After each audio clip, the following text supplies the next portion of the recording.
Hello, survivors! A new week brings a new episode of The Garage. Today, you'll learn which crafts you should pay attention to if you're into Firestarters, which goods were the most popular on the market in January, why people have become geniuses after the Crossout, why the hell everyone is so afraid of Khan, and many more.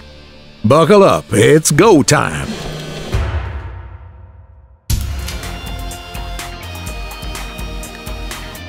For the last couple of weeks, our mechanics have been working their socks off.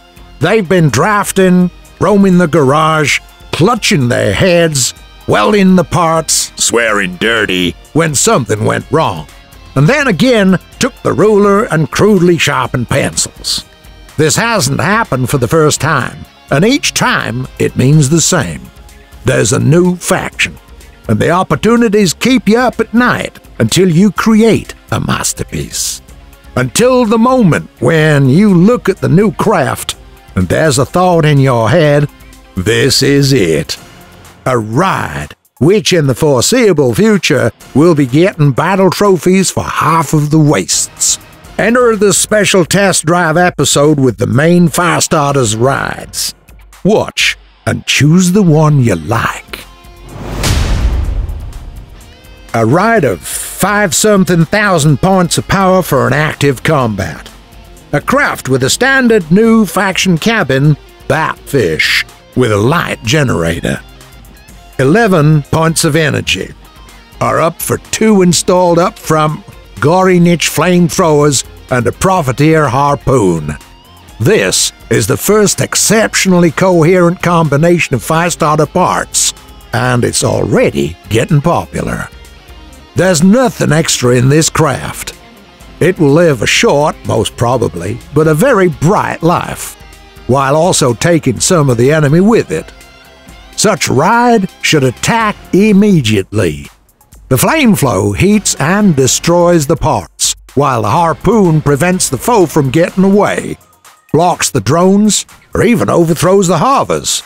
You'd better help yourself in combat. Durability isn't powerful, it's only 470 points. Pay attention to the allies only in extreme cases. It's worth noting that Ognimet is hard to get to. It's well protected on the front and on the sides. Getting through flame and choppers from the front is pure suicide, while shanks on the sides are ready to tear up any metal it touches. For most of the battle, spiked wheels will present its potential to the fullest. The speed is supposed to be impressive. Quick rides should be attacked either from afar or from behind, and make sure that the main ammo of the flamethrower is already expended.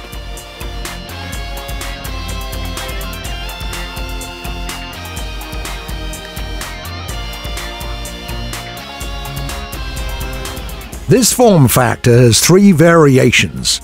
Here's the more massive version. Major differences: more constructional parts, dangerous generator instead of the light one, radar detection device on board, a bit increased max speed parameter. A duo of harpoon and flamethrower may be changed for another winning combination of 3 aquabuses. With the current form factor, the result looks like this. Fighting with 3 shotguns is not for everyone. While studying the survivors' fights, we've seen both downright disastrous rides as well as masterfully performed outfalls. However, it's definitely the one to try out. Meat Grinder is a revelation for middle and heavy transport, reinventing moving across the combat field. The speed isn't high, but big crafts are rarely fast anyway. Screws move smoothly on any relatively even surface. The need for turning is reduced to a minimum. You can move sideways, not turning the body of the craft. On PC, it's by default buttons Q and E. Cerberus completes the new ride conceptually. 3 blades on the front ceaselessly spin, dealing the damage to the enemy. The damage means damage to the cabin itself. unlike with additionally installed blades, so be on the lookout.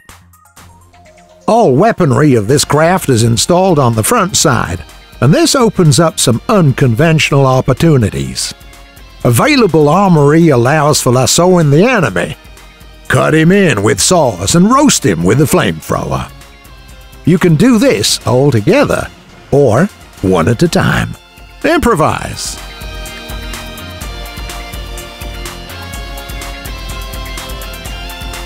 Well, that's it for today, but it's definitely not the end of it. Just look at these beauties.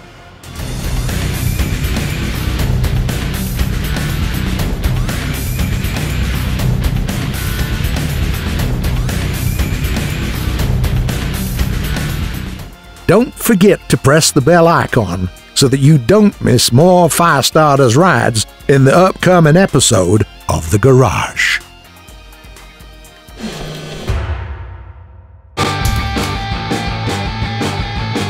Hello again, survivors! We hope your financial affairs are good this year. At least, market statistics clearly hint at that. Since January is over, it's the right time to see which goods have been the most popular over the last month. The cost of a part is performed by mid-market prices of subparts. Workbench lease is disregarded. And don't forget about the 10% fee on buying and selling.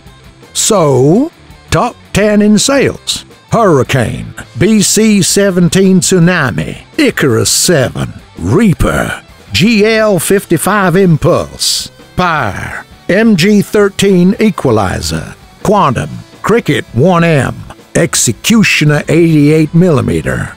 Top 10 by number of deals: Jack, Fuel Barrel, LM-54 Cord, Air Accelerator, Sawn-Off Gun, Docker, Avenger 57mm, Middle Wheel ST, Middle Wheel, Radio. It's a pity that there are no Firestarter parts in the top so far. We'll probably see them in the totals report for next month. Well, that's enough counting other people's money. It's time to make your own. Strive and prosper. See ya.